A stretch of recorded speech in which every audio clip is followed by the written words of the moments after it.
ఒక్కసారి ఈ బైబిల్ కంప్లీట్గా చదవండాయా, ఈ బైబిల్ నేర్చుకుండాయా అని తన పిల్లలకి ఎంతమంది చెప్పారు? బైబిల్ చదవాల్సినటువంటి అవసరం ఎంత ఉంది? ఏ పుస్తకాల కొరకు రక్తాలను చిందించబడలా. చాలామంది రంపాలతో కోయబడ్డారు, అగ్నిగుండంలో పడవేయబడ్డారు. ఎంతో ప్రార్థనాపూర్వకంగా ఈ యొక్క బైబిల్ని రాయటం జరిగింది.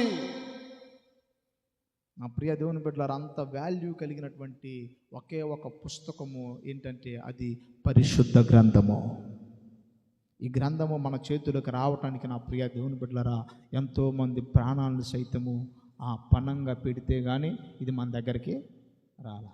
దీని వాల్యూ మనకు తెలియక ఏం చేస్తామంటే ఇంటికి వెళ్ళగానే మూతేసి పక్కన పెట్టి ఇస్తాను. అంత వాల్యూ కలిగినటువంటి బుక్, మన పరలోకానికి తీసుకెళ్లే పుస్తకం ఇది. పరలోక